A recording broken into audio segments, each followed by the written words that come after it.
You're listening to IsReal News, 3 daily briefings on the Middle East and on global developments. From IsReal News, these are the morning headlines for Saturday, April 25th. Hezbollah is again accused of violating the ceasefire, with 5 rockets launched from Lebanon toward northern Israel. Sirens sounded in multiple border communities, though no injuries were reported. The Israeli military says some of the projectiles do not cross into Israeli territory, while others were intercepted or landed in open areas. At the same time, an aerial threat was intercepted in the western Galilee. The Israeli Air Force downed a suspected drone launched from Lebanon, while contact was lost with another suspicious aerial object. The military calls it a blatant violation of the ceasefire by Hezbollah. Israel says it is continuing operations in southern Lebanon. The military reports that more than 15 Hezbollah operatives were killed over the weekend, including militants traveling in a vehicle and others identified near the Litani River. The army says all were considered threats to its forces. On the diplomatic front, talks appear to stall.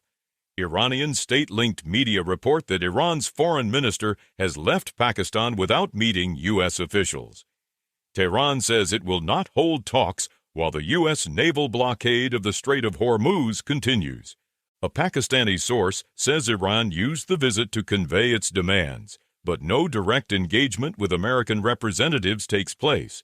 Inside Iran, President Masoud Pezeshkian is calling on citizens to reduce energy consumption.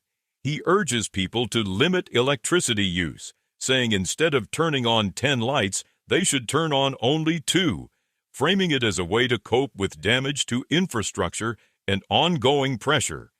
In Washington, the economic pressure is intensifying.